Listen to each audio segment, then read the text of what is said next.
प्रिय दोस्तों, आप लोग इन वीडियो के माध्यम से खूब मेहनत करें और जहाँ भी जाएं देश की सेवा में अपना योगदान अवश्य दें।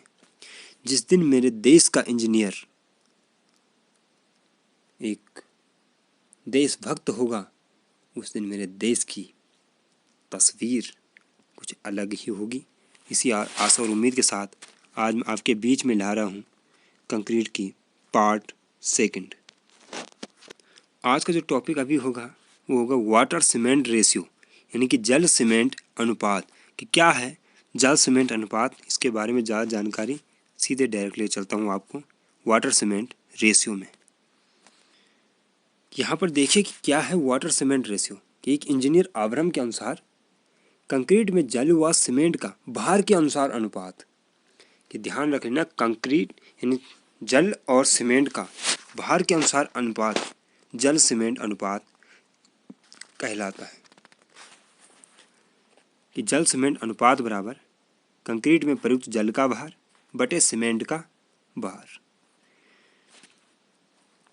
वाटर सीमेंट रेशियो निश्चित अनुपात से कम या ज़्यादा होने पर कंक्रीट में प्रतिकूल प्रभाव पड़ता है। कि वाटर सीमेंट रेशियो एक निश्चित अनुपात में ही होना चाहिए। अगर निश्चित अनुपात से कम या ज़्यादा हो जाता है फिर उस पर प्रतिकूल प्रभाव पड़ता है। कि जो हमारे अच्छे अनुपात के लिए जो वाटर सीमेंट रेशियो होता है ये होता है 0.4 यानी 0.4। कि वाटर सीमेंट रेशियो 0.4 से कम होने पर जलायोजन पूर्ण नहीं हो पाता, जिससे सामर्थ्य कम हो जाती है। अर्थात अगर 0.4 से कम रहा तो जलायोजन ही नहीं हो पाता है, कि सीमेंट के साथ वो क्रिया ही नहीं कर पाता है कम पानी के कारण। अगर वाटर सीमेंट रेशियो 0.6 से अधिक होने पर अतिरिक्त पानी, क्योंकि उसमें पानी ज़्यादा हो जाता है, वो फिर वाष्पित हो जाता है, जिससे कंक्रीट में क्या है फिर जहाँ से पानी निकला वहाँ पर खाली स्थान रह जाता है और फिर सामर्थ्य क्या हो जाती है, कम हो जाती है।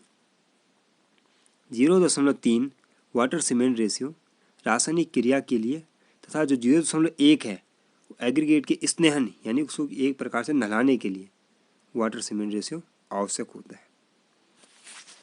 ठीक है। आब्रम के अनुसार अगर हमारे समान कंक्रीट अवयव की समान परीक्षण परिस्थितियों में, कंक्रीट के अवयव भी समान है, परीक्षण की परिस्थितियां भी समान है, तो कंक्रीट की सामर्थ्य उसके बाद क्या है, बाकी सारे समान है। तो जो अंत में कंक्रीट की सामर्थ्य निर्भर करेगी वो करती है पानी की मात्रा पर निर्भर करती है। कंक्रीट की संपीड़न सामर्थ्य 948/7 x। वैसे कहीं कहीं पर 984/7 x भी है, लेकिन आपके नव डिस्ट्रीब्यूशन यानी जी दास के अनुसार 948/7 x। जो x है हमारा वो है W/C यानी कि वाटर सीमेंट रेशियो।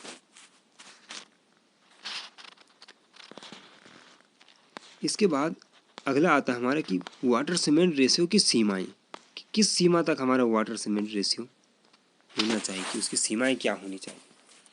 कि सीमेंट कंक्रीट में अवयवों की क्वालिटी समान हो, कि जो हमारे सारे अवयव है उनकी क्वालिटी क्या है, एक जैसी होनी चाहिए। परीक्षण की यानी जहाँ पर हम परीक्षण कर रहे हैं उसकी स्थिति भी समान होनी चाहिए, कि परीक्षण की स्थितियाँ समान हो। कंक्रीट की सुकट्यता यानी कि जब हम उसको किसी आकार में डाल रहे हैं वो सुकार्यता की सीमा में हो, यानी क्या सुकार्यता की सीमा में होनी चाहिए। अगला आता है कंक्रीट की घन सामर्थ्य यानी क्यूब स्ट्रेंथ। कंक्रीट की घन सामर्थ्य 15 सेंटीमीटर क्यूब घन पर निश्चित जल सीमेंट अनुपात पर 27 डिग्री सेल्सियस ±2 डिग्री सेल्सियस। ये है इंडियन स्टैंडर्ड के अनुसार मानक तापमान, यानी 27 डिग्री सेल्सियस ±2 डिग्री सेल्सियस के तापक्रम व 90% आर्द्रता पर 28 दिन की तराई के बाद प्राप्त होती है। अगर हम 28 दिन तक तराई कर रहे हैं उसके बाद प्राप्त होती है। घन की सामर्थ्य, जो हमारे घन यानी क्यूब का हम प्रयोग करते हैं उसकी सामर्थ्य बेलनाकार से अधिक होती है, यानी एक प्रकार बेलन से अधिक होती है। घन की जो सामर्थ्य होती है वो बेलन से कितनी अधिक होती है, 1.25 गुनी होती है। ठीक है, घन की सामर्थ्य बेलन की सामर्थ्य से 1.25 गुनी होती है। अगला आता है कि देखो जो जल सीमेंट अनुपात और संपीड़न सामर्थ्य में जो एक ग्राफ जाता है कि 0.4 सीमेंट यानी जल सीमेंट अनुपात पर सबसे अधिक होता है। उसके बाद जैसे जैसे वाटर सीमेंट रेशियो बढ़ता जाएगा, कंक्रीट की सामर्थ्य उसी प्रकार से घटती जाती है। ठीक है, अब इसके बाद आता है कंक्रीट का अनुपातन। कंक्रीट को हम किस अनुपात में डालते हैं वो कहलाता है कंक्रीट का अनुपातन। कि पहला साधारण या नॉमिनल मिक्स डिजाइन। कंक्रीट का जो हम अनुपातन करते हैं वो साधारण या नॉमिनल मिक्स, साधारण तरीका ही क्या कहलाता है, साधारण या नॉमिनल मिक्स डिजाइन। इसमें हम सीमेंट को बाहर के अनुसार लेते हैं, लेकिन कंक्रीट को क्या है आयतन के अनुसार लिया जाता है। ये कोई ज़्यादा परिशुद्ध नहीं है, शुद्ध नहीं है ज़्यादा। दूसरा नियंत्रित या मिक्स डिजाइन कंक्रीट। नियंत्रित का मतलब है पूरी तरह से नियंत्रण है उस पर। इसमें हम सीमेंट और एग्रीगेट दोनों को भार के अनुसार तथा पानी को लीटर के अनुसार लेते हैं तथा सभी तत्वों पर हम क्या है पूर्ण ध्यान दिया जाता है। कि नियंत्रित है कि उस पर पूरा नियंत्रण है तो सभी तत्वों पर पूर्ण ध्यान दिया जाता है। कंक्रीट की विशिष्ट सामर्थ्य। विशिष्ट सामर्थ्य का मतलब होता है विशेष प्रकार की सामर्थ्य। वह सामर्थ्य जिस पर 95% से अधिक टेस्ट पास हो जाते हैं। यानी जिस सामर्थ्य पर हमारे 95% से भी अधिक टेस्ट पास हो जाते हैं वो कहलाते हैं उसकी विशिष्ट सामर्थ्य। अर्थात केवल 5% से कम ही फेल होते हैं। ये यहाँ पर एक टेबल है, इसको सीधे याद कर लेना। एक तरफ है कंक्रीट के ग्रेड का नाम, दूसरे 28 दिन बाद 15 सेंटीमीटर क्यूब की यानी घन की विशिष्ट सामर्थ्य। पानी की मात्रा प्रति सीमेंट बैग संयुक्त मिला हुआ, यानी कि दोनों संयुक्त का मतलब है रेत और मोटा मिला हुआ कि दोनों का मिक्स। पहला गया M10। M का मतलब है मिक्स 10।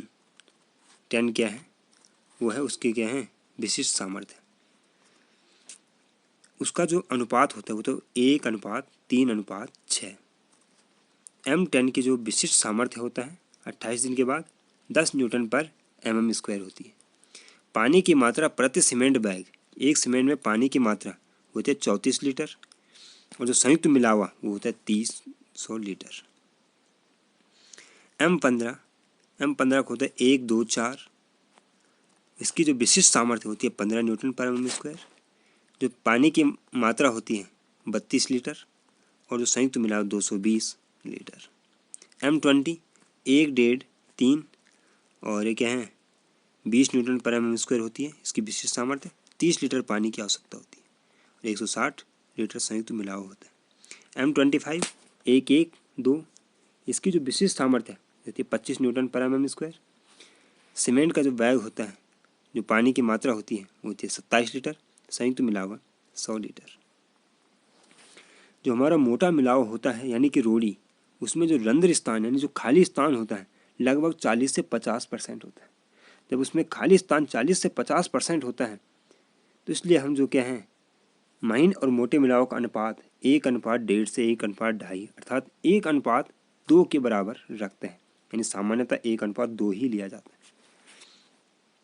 मोटे मिलावे का रिक्त स्थान महीन मिलाव भरता है, महीन मिलावे का रिक्त स्थान सीमेंट भरता है, सीमेंट का खाली स्थान पानी भरता है। यही उसकी ग्रेडिंग अर्थात श्रेणीकरण भी कहलाता है। एक अच्छी कंक्रीट में कौन कौन से गुण होने चाहिए कि एक अच्छी कंक्रीट में क्या क्या गुण होते हैं। सबसे पहले न्यूनतम रंध्र स्थान जिससे अधिकतम घनत्व प्राप्त हो। कंक्रीट में जितना कम रंध्र स्थान होगा उसका घनत्व उतना ही अधिक होता है। अच्छी डिजाइन कर रखी है तो उसकी सुकार्यता भी अधिक होती है, यानी अच्छी सुकार्य। अच्छी डिजाइन कर रखी है हमने तो उसमें क्या है न्यूनतम लागत आएगी और सामर्थ्य हमें अधिकतम प्राप्त होगी, यानी न्यूनतम लागत व सामर्थ्य अधिक। अब आता है कि जब हम कंक्रीट का डिजाइन करते हैं तो किस किस विधियों की सहायता से करते हैं। पहला है आरंभिक विधि, दूसरी है आधुनिक विधि, तीसरी है परीक्षण मिश्रण विधि। जो पहली वाली है वो है आरंभिक विधि। आरंभिक विधि में कौन कौन सी विधि? पहला है स्वैच्छिक विधि। स्वैच्छिक विधि का मतलब होता है कि इंजीनियर साइट पर गया, अपने अनुभव के अनुसार उसने वहाँ पर डिजाइन किया, वो कहलाती है स्वैच्छिक। मतलब उसकी अपनी इच्छा के अनुसार, उसने अपने अनुभव के अनुसार, अपनी इच्छा के आधार पर जो वहाँ पर डिजाइन किया वो कहलाते हैं स्वैच्छिक विधि। अब उसने वहाँ पर क्या केवल अनुभव के आधार पर ही किया, ज़्यादा उस पर क्या व्यवस्थाएं नहीं थी, तो इस विधि से हमें क्या है सामर्थ्य कम प्राप्त होती है। न्यूनतम रिक्तता विधि कि दूसरी जो हम ध्यान रखते हैं कि न्यूनतम रिक्तता विधि का मतलब होता है कि उसमें रिक्त स्थान कम से कम रहे, यानी कि बहुत कम रहना चाहिए। इससे इसमें क्या है, इसमें कम से कम रंध्र स्थान रहे पर ध्यान दिया जाता है। अधिकतम घनत्व विधि कि हम क्या है श्रेणीकरण इस प्रकार होना चाहिए कि हमारे क्या घनत्व अधिकतम प्राप्त हो, कि हम जो सीमेंट की मात्रा परसेंटेज में लेते हैं वो कितनी लेते हैं, P बराबर 100 D/D की घात यानी पूरे घात 1/2। स्मॉल d है वहाँ पर महीन मिलावट की अधिकतम माप, कैपिटल D है मोटे मिलावट की अधिकतम माप, P है वहाँ पर सीमेंट की मात्रा परसेंटेज। आधुनिक विधि कि जो हम आधुनिक का मतलब होता है मॉडर्न मेथड, जो आज के युग में प्रयोग किया जाता है। यह विधि क्या है, जल सीमेंट अनुपात और सूक्ष्मता गुणांक पर आधारित है। वाटर सीमेंट रेशियो आपने पढ़ रखा है। सूक्ष्मता गुणांक का मतलब होता है सभी कणों का औसत, इन पर ध्यान दिया जाता है। अब इस विधि में आधुनिक विधि है, इसमें इस विधि में क्या है श्रेणीकरण, वाटर सीमेंट रेशियो यानी जल सीमेंट अनुपात, सैनन यानी कुटाई, सुकार्यता, सभी पर क्या है पूर्ण ध्यान दिया जाता है ये आधुनिक विधि में। अगला है परीक्षण मिश्रण विधि। हम क्या करते हैं कि कई परीक्षण करके जिसका घनत्व अधिकतम हो वह विधि ही प्रयोग करता है, कि परीक्षण करके जिसका घनत्व हमें अधिकतम मिला वही विधि फिर हम क्या है प्रयोग करते हैं। महीन मिलावट की मात्रा अधिक होने पर सतही क्षेत्रफल अधिक होने के कारण अधिक सीमेंट पेस्ट तथा महीन मिलावा कम होने पर सतह रुक्ष होती है, जिससे समतल करने के लिए अधिक सीमेंट पेस्ट लगता है, जिससे लागत बढ़ जाती है। कि अगर हमने महीन मिलावा ज़्यादा ले दिया तो उनकी संख्या ज़्यादा हो जाती है, जिससे उनका जो सतही क्षेत्रफल वो अधिक हो जाता है, जिससे हमें अधिक सीमेंट पेस्ट की आवश्यकता पड़ती है। तथा अगर हमने क्या है महीन मिलावा कम डाल रखा है, यानी वहाँ पर मोटा मिलावा ज़्यादा है, तो हमें सतह खुरदुरी प्राप्त होती है। फिर खुरदुरी सतह को समतल करने के लिए अधिक सीमेंट पेस्ट की आवश्यकता होती है, जिसके कारण उसकी लागत बढ़ जाती है। अगर सीमेंट के अगर हमें ज़्यादा डालना पड़ा कंक्रीट में, तो सीमेंट एक महंगा पदार्थ है, जिससे लागत बढ़ जाती है। पानी की मात्रा सीमेंट भार के लगभग 30%, यानी जो हम पानी की मात्रा प्रयोग करते हैं वो सीमेंट भार के लगभग 30% करते हैं, तथा मिलावट के लगभग क्या है 5% ही लेते हैं। IS कोड के अनुसार पानी की मात्रा के ऊपर वो लगभग तो मिलावट कितने लेते हैं 5% लेते हैं, लेकिन कुछ अलग प्रकार के। अगर बहुत गीली रेत है या सामान्य गीली रेत है या नम रेत है, अगर बहुत गीली रेत है तो पानी की मात्रा भार यानी प्रतिशत में 7.5%, और अगर लीटर पर मीटर क्यूब में 120 लीटर पर मीटर क्यूब। सामान्य गीली रेत है तो 5% और 80 लीटर पर मीटर क्यूब। नम रेत है अगर वो पूरी तरह से नम है तो 2.5% 40 लीटर पर मीटर क्यूब। अब दो प्रकार की कंक्रीट आई थी, एक आई थी साधारण कंक्रीट, एक आई थी क्या नियंत्रित कंक्रीट। तो साधारण कंक्रीट है जिसका नाम ही साधारण है, तो सामान्य कार्यों में प्रयोग करते हैं। नियंत्रित कंक्रीट है पूर्ण ध्यान रख करके हमने कंक्रीट तैयार की है, तो उसको हम क्या है बड़े कार्यों में प्रयोग करते हैं। M20 तक की कंक्रीट साधारण कंक्रीट कहलाती है। M25 से यानी 25 से 60 तक स्टैंडर्ड कंक्रीट कहलाती है, यानी कि मानक कंक्रीट कहलाती है। M65 से जो अधिक होती है ये हाई स्ट्रेंथ कंक्रीट कहलाती है। ठीक है, अब जो हम बात करने वाले वो है एड मिक्सचर यानी सम्मिश्रक। क्या है एड मिक्सचर अर्थात सम्मिश्रक? देखो एड मिक्सचर यानी कि सम्मिश्रक, सम्मिश्रक यानी कि सा मिश्रक, सामान्य यानी कि सही या फिर शुद्ध, और मिश्रक कंक्रीट के गुणों में सुधार करने के लिए प्रयुक्त पदार्थ। यानी कंक्रीट के गुणों में हम क्या है, सुधार करने के जो पदार्थ का प्रयोग करते हैं वो कहलाते हैं सम्मिश्रक। वो कौन कौन से पदार्थ हैं कि जिसको क्या हम सम्मिश्रक के रूप में, कि आखिर क्यों हम सम्मिश्रक का प्रयोग करते हैं? नंबर 1 सुकार्यता बढ़ाने के लिए, नंबर 2 जमाव दर घटाने व बढ़ाने के लिए, कि जमाव को तेज करना है या कम करना है उसके लिए हम सम्मिश्रक डालते हैं। कठोरता व सामर्थ्य में वृद्धि करने के लिए, अगर हमने कंक्रीट के कठोर व सामर्थ्य में वृद्धि करनी है तब भी, और तराई में अगर क्या है सहायक के लिए एडमिक्सर का प्रयोग करते हैं। सुकार्यता बढ़ाने वाले सम्मिश्रक, कैसे सम्मिश्रक जो सुकार्यता बढ़ाते हैं? ये सम्मिश्रक पानी की श्यानता तथा पृष्ठ तनाव को कम करके ठोस कणों की सतह को अतिशीघ्र गीला कर देते हैं। कि सुकार्यता बढ़ाने वाले जो सम्मिश्रक होते हैं क्या करते हैं कि पानी की श्यानता, क्योंकि पानी की श्यानता एक प्रकार का अवरोध पैदा करती है, और पृष्ठ तनाव, इन दोनों को कम कर देता है, जिसके कारण क्या अतिशीघ्र हमारा एग्रीगेट गीला हो जाता है और हमारी सुकार्यता क्या हो जाती है, आसान हो जाती है। फिर कौन कौन से हम पदार्थ प्रयोग करते हैं? वायु प्रवेशक एजेंट, विंसॉल, वायु प्रवेशक एजेंट के रूप में किस किस का प्रयोग करते हैं? वह है विंसॉल रेजिन, प्राकृतिक रेजिन, ठीक है। दूसरा महीन पीसी रेत पदार्थ, जो बहुत महीन है, पीसे हुए पदार्थ। फ्लाई एस, महीन पीसी सिलिका। बेंटोनाइट मिट्टी, बूजा चूना, ये करते हैं महीन पीसे पदार्थ के रूप में। प्लास्टिसाइजर, कैल्शियम, सोडियम व अमोनियम के लिग्नोसल्फेट, ये करते हैं प्लास्टिसाइजर के रूप में। तो इन तीनों का पदार्थों का प्रयोग करते हैं, वायु प्रवेशक एजेंट या फिर महीन जो पीसे हुए पदार्थ हैं। तीसरा प्लास्टिसाइजर, कि वायु प्रवेशक एजेंट क्या करते हैं, कंक्रीट में वायु के बुलबुले उत्पन्न कर सुकार्यता में वृद्धि करते हैं। ये कंक्रीट में क्या करते हैं, वायु के बुलबुले पैदा कर देते हैं, जिससे उसकी सुकार्यता में, वर्क एबिलिटी में क्या है, वृद्धि हो जाती है। इसके बाद आता है एक त्वरक यानी एक्सेलरेटर। अब एक्सेलरेटर तुमने गाड़ी में भी देखा हो कि एक्सेलरेटर दीजिए, एक्सेलरेटर से क्या होता है कि गति बढ़ जाती है, अर्थात सम्मिश्रक की क्या है, जमाव दर बढ़ जाती है। अगर उसकी जमाव दर बढ़ गया यानी कि जल्दी जम रहा, तो हमें समय क्या लगेगा, कम लगेगा। अर्थात जमाव दर अगर अधिक है तो समय कम लगता है। जो त्वरक होता है एक्सेलरेटर क्या है, जमाव दर को बढ़ा देता है, समय को क्या करता है, घटा देता है। अब कौन कौन से हम पदार्थ प्रयोग करते हैं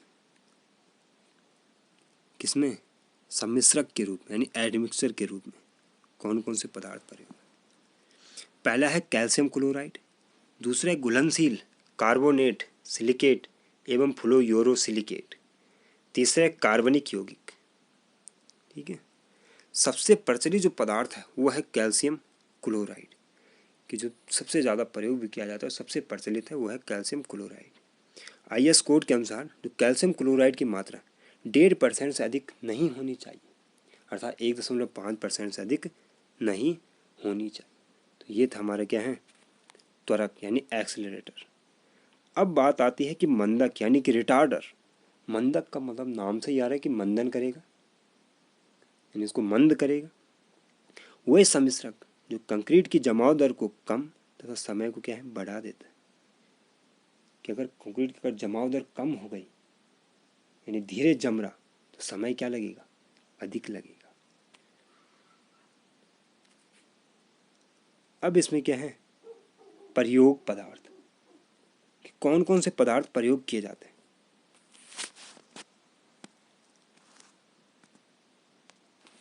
देखिए मंदक यानी के लिए हम कौन कौन से पदार्थ प्रयोग करते हैं। इसमें पहला है जिप्सम, दूसरा है कैल्शियम लिग्नोसल्फेट, तीसरा है चीनी, चौथा है स्टार्च, पांचवा है अमोनियम क्लोराइड। तो मुख्यतः जो प्रयोग किया जाता है वो किया जाता है जिप्सम, और उसकी मात्रा 2 से 3% से अधिक नहीं होनी चाहिए। तो ये सभी किसके लिए थे, मंदक के लिए प्रयोग किए जाते थे। इसके बाद आता है जलरोधी एजेंट। कैसे एजेंट जो क्या है जलरोधी के लिए प्रयोग होते हैं, कैल्शियम, अमोनियम और सोडियम के स्टेरिएट प्रयोग किए जाते हैं। कैल्शियम, अमोनियम और सोडियम के क्या है, एस्टी रिएट प्रयोग किया जाता है। कुछ अन्य सम्मिश्रक हैं, उसमें पहला आ गया फ्लाई एस। कि फ्लाई एस क्या है, कि ताप बिजली घरों से निकली जो राख होती है वो कहलाती है क्या है, फ्लाई एस, यानी उड़न राख, ताप बिजली घरों से निकली राख। सिलिका फ्यूम्स, आर्क विद्युत भट्टी से निकलने वाली गैसों के संघनित से सिलिका फ्यूम प्राप्त होती है। कि आर्क विद्युत भट्टी से जो गैस निकलती है वो क्या है, क्या हो जाती है कि संघनित टाइप की, एक संघनित यानी इकट्ठी हो जाती है, वो कहलाता है सिलिका फ्यूम। अगर उसमें देखो कि धान की भूसी राख, आपने देखा ही होगा अपनी ज़िंदगी में। मेटा केओलिन यानी अपरिष्कृत उष्मीय सक्रिय मृदा, मेटा केओलिन कहलाती है। मेटा केओलिन मृदा से संबंधित है, लेकिन अपरिष्कृत उष्मीय सक्रिय मृदा, यानी अपरिष्कृत है और उष्मीय है और सक्रिय मृदा क्या कहलाती है, मेटा केओलिन कहलाते हैं।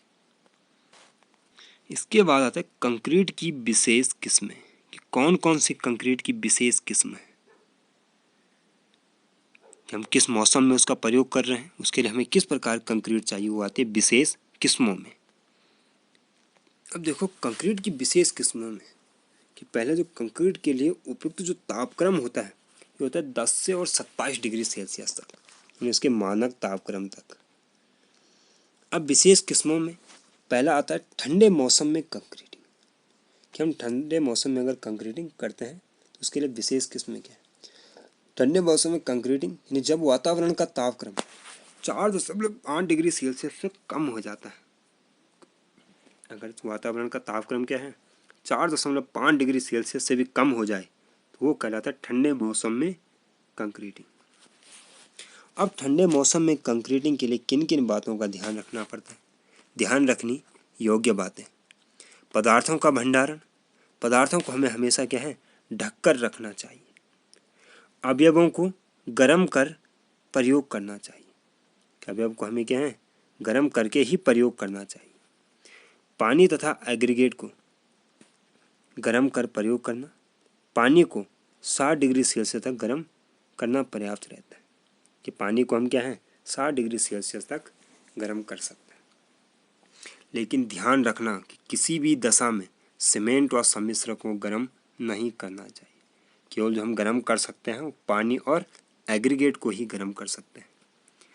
कंक्रीट को सामान्य से अधिक समय तक मिलाना चाहिए, क्योंकि ठंडे मौसम में कंक्रीट क्या है जम जाती है, वो सही प्रकार से नहीं होता है, तो क्या है अधिक समय तक उसको मिलाना चाहिए।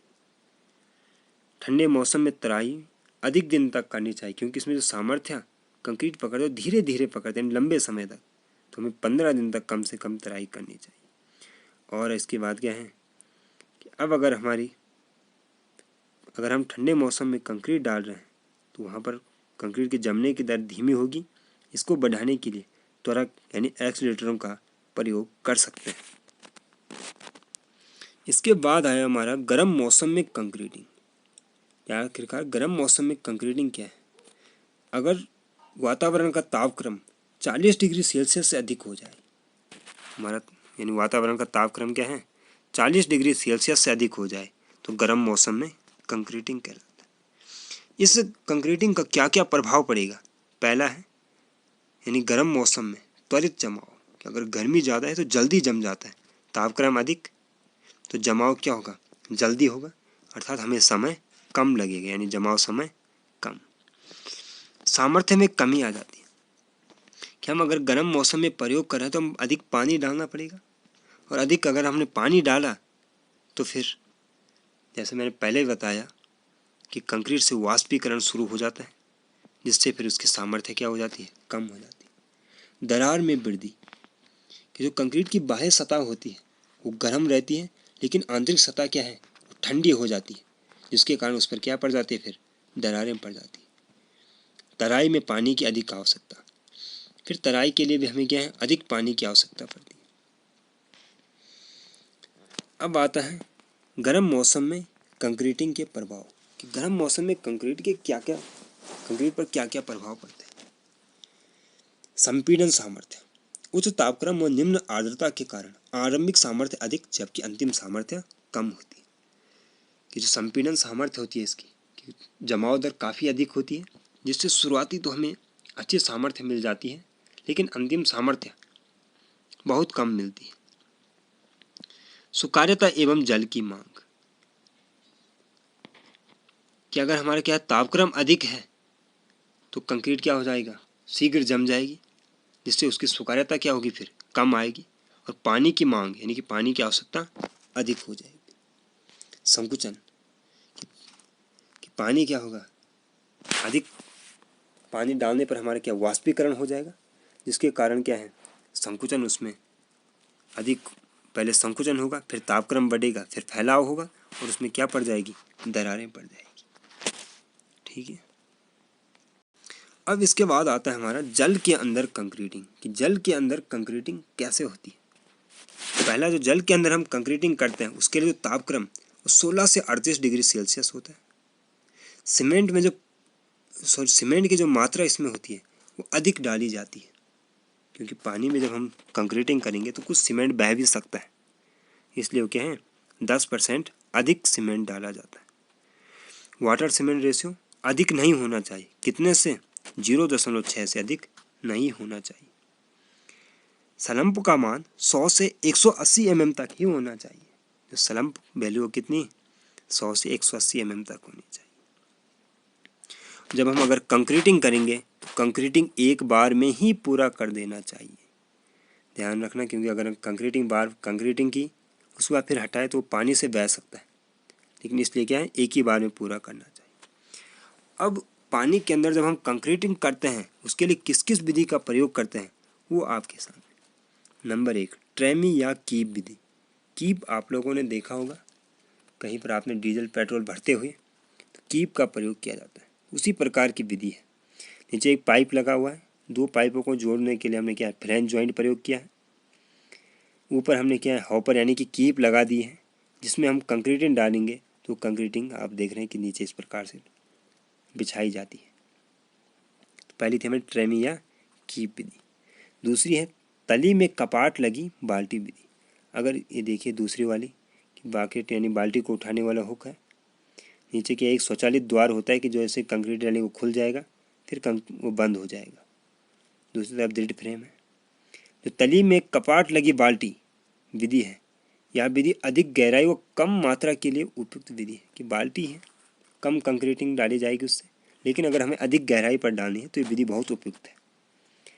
अगला है बोरा विधि यानी कि बैग्स मेथड। कि बोरों में भर कर के हम कंक्रीट को डालते हैं, पहले कंक्रीट को बोरों में भरकर तब कंक्रीट बिछाई जाती है। ये विधि क्या है कम गहराई के लिए उपयुक्त है, अधिक गहराई में नहीं डाली जा सकती है बोरों की सहायता से। अगला आता है कि ग्राउटिंग यानी ग्राउट विधि का हम कहाँ प्रयोग करेंगे, अगर हमने कहीं पर जल में अगर मरम्मत कार्य यानी कि रिपेयर करना है तो वहाँ के लिए विधि बहुत उपयुक्त रहती है। इसके बाद आता है जो हमारा टॉपिक वह है रेडीमेड कंक्रीट यानी कि तैयार कंक्रीट। कि रेडीमेड कंक्रीट क्या है कि तैयार यानी कि वो क्या है पूरी तरह से तैयार हो गई, सभी नियमों का ध्यान रखकर तैयार कंक्रीट ही हमारी क्या है रेडीमेड कंक्रीट कहलाती है। इसके प्रकार पहला है plant mixed concrete. Plant mixed concrete का मतलब होता है कि अगर हमने कंक्रीट को क्या है प्लांट में कंक्रीट तैयार करना, प्लांट मिक्स्ड कंक्रीट कहलाता है। कि हमने क्या है किसी स्थान को चुन लिया और वहीं पर हम कंक्रीट तैयार कर रहे हैं, वो कहलाता है प्लांट मिक्स्ड कंक्रीट। दूसरा है ट्रांजिट मिक्स्ड कंक्रीट। किसमें क्या होता है कि आपने कई ट्रक को देखे होंगे, उनमें ऐसी व्यवस्था की जाती है कि वहीं पर मिक्सर लगी रहती है और कंक्रीट का परिवहन भी हो रहा है और मिक्सर भी हो रहा है। कंक्रीट का अनुपातन का ट्रांजिट मिक्सर में कंक्रीट डाल दी जाती है, वह पानी भी मिक्सर में ही मिलाया जाता है, यानी वो वहीं मिक्स होती है, प्लांट में नहीं करते हैं इसमें। अगला आता है फाइबर रिइंफोर्स्ड कंक्रीट, रेशा प्रबलित कंक्रीट। इसमें कंक्रीट में कुछ पदार्थ इस्पात, पॉलीप्रोपिलीन, नायलॉन आदि के छोटे छोटे रेशे वितरित किए जाते हैं। ठीक है, अगर हमने क्या है प्रबलन के लिए अगर कुछ पदार्थ प्रयोग किए हैं तो वो कहलाते हैं हमारा फाइबर रिइंफोर्स्ड कंक्रीट। कि कौन कौन से प्रयोग करते हैं, प्रयोग होने वाले रेशे इस्पात का रेशा, पॉली प्रोपिलीन, नायलॉन, एस्बेस्टस, कांच, कार्बन और नारियल की ये रेशे प्रयोग करते हैं। इसके बाद एक अगला आता है कि कंक्रीट के प्रकार में फ्लाई ऐश कंक्रीट। क्या है फ्लाई ऐश कंक्रीट? कंक्रीट में अगर हम क्या है, कंक्रीट में फ्लाई ऐश मिलाकर तैयार कंक्रीट। अगर हमने क्या है कंक्रीट में फ्लाई ऐश डाल करके अगर तैयार कंक्रीट की, वो कहलाती है फ्लाई ऐश कंक्रीट। इस कंक्रीट की क्या है आरंभिक सामर्थ्य बहुत कम होती है, लेकिन अंतिम सामर्थ्य बहुत अधिक होती है। ठीक है, कि जो फ्लाई ऐश का हमने प्रयोग किया उसकी प्रारंभिक सामर्थ्य तो क्या है कम आती है, लेकिन धीरे धीरे उसकी सामर्थ्य बढ़ जाती है। कि फ्लाई ऐश कंक्रीट के क्या क्या लाभ है? ये क्या है अच्छी सुकार्यता होती है इसकी, अच्छी अपारगम्य है, इससे पानी आसानी से नहीं जा सकता। मित व्ययी है कि कहने वाले कम खर्चे से ही हमारी क्या अच्छी सामर्थ्य प्राप्त होती है, क्योंकि जो हमारी फ्लाई ऐश होती है एक सस्ती, काफ़ी सस्ता मिलता है। जलायोजन उष्मा में हानि कि सीमेंट जितना अधिक होता है उससे उष्मा बहुत अधिक निकलती है, उससे क्या है सीमेंट की मात्रा घट जाती है, जिससे उसके क्या जलायोजन में उष्मा यानी कम होती है। सल्फेटों के विरुद्ध प्रतिरोध, जो सल्फेट प्रयोग किए जाते हैं उनके विरुद्ध भी उनका प्रतिरोध काफ़ी अधिक हो जाता है। ठीक है, तो दोस्तों आप लोगों ने वीडियो देखी होगी। अगर आप लोगों को ये वीडियो अच्छी लगे, बेहतर लगे, तो आप लोग अपना रिस्पॉन्स मुझे ज़रूर देना। और ये वीडियो आपके लिए खास तौर पे हिंदी मीडियम के बच्चों के लिए, जो लोग ये कहते हैं कि हमें क्या है हिंदी से टेक्निकल समझ में नहीं आता है, आखिरकार हमारी अपनी भाषा में ही हर बात समझ में आती है। दिमाग से वो बात हटा दीजिए।